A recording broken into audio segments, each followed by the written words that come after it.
Way to Grow is brought to you by Lacoste Garden Center, located at 2787 St. Mary's Road.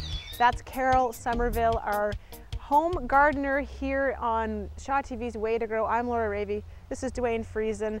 And this is our garden. Now, we thought we'd start the season off with a real-life vegetable garden. We're in Old St. Vital in Winnipeg here.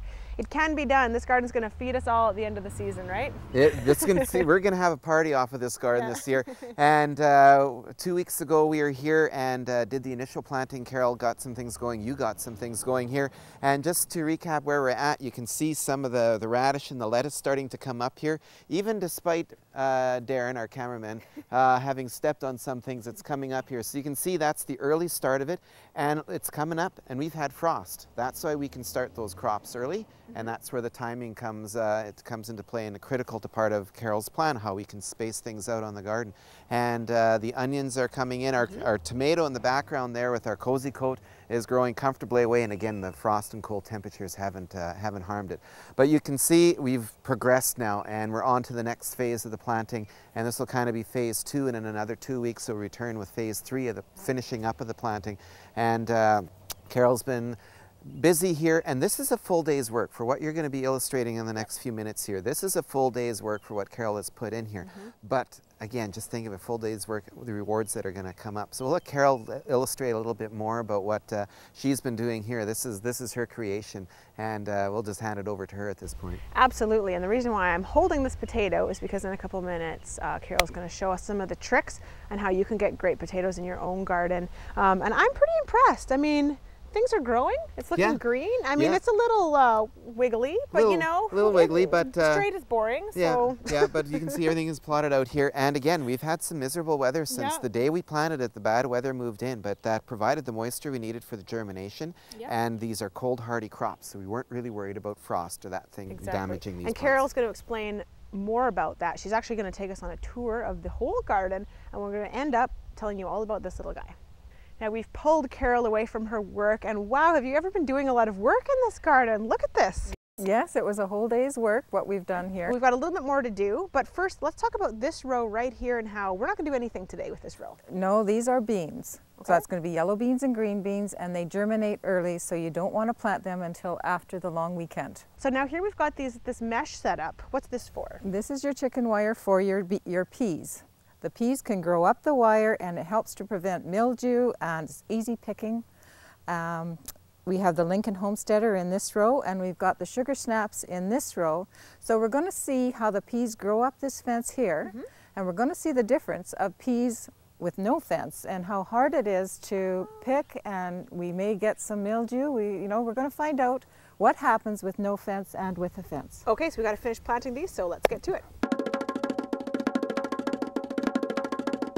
Okay, and now we've got 2 varieties of carrots that need some to finish planting. One is a Nance, and it's coreless, and we have another coreless here.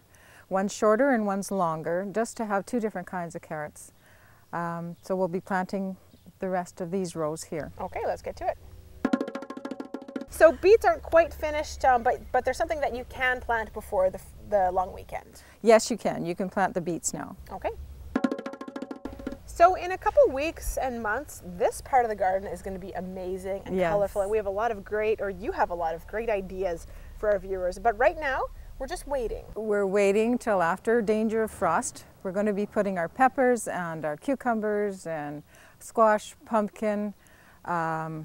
Cabbage can go in now also before the long weekend, but the rest of it all has to be put in after so that there's no danger of frost. Okay, so stay tuned for that. But right now, we're going to do some potatoes because we actually can. Yes, we can plant the potatoes.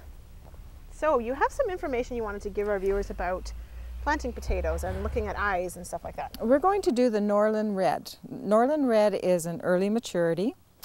With your potatoes, make sure that you have at least 1 good eye per piece, and that you have a piece that's about 1.5 ounces to 2 ounces.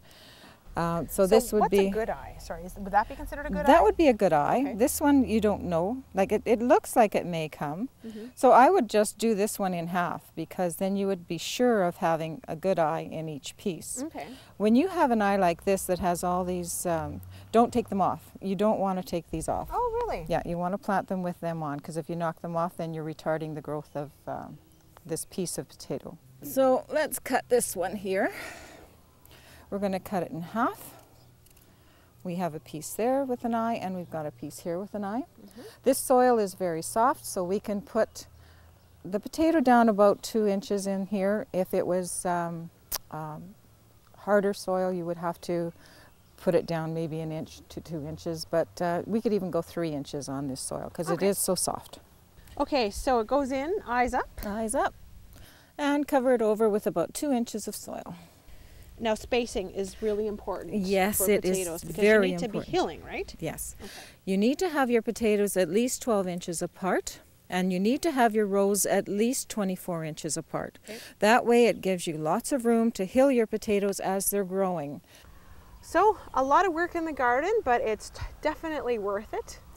Oh, Or it will be. it will be worth it, yes. We'll come back in a couple weeks and see where we're at. Oh, and it's going to be wonderful. You'll see things growing, and it's going to be nice. And we'll know how to get weeds out too by that time. Okay, well thanks very much, Carol. You're welcome. This garden so you can try it at home. And we'll come back in a couple weeks and see where we're at. Oh, and it's going to be wonderful. You'll see things growing, and it's going to be nice. And we'll know how to get weeds out too by that time. Okay, well thanks very much, Carol. You're welcome.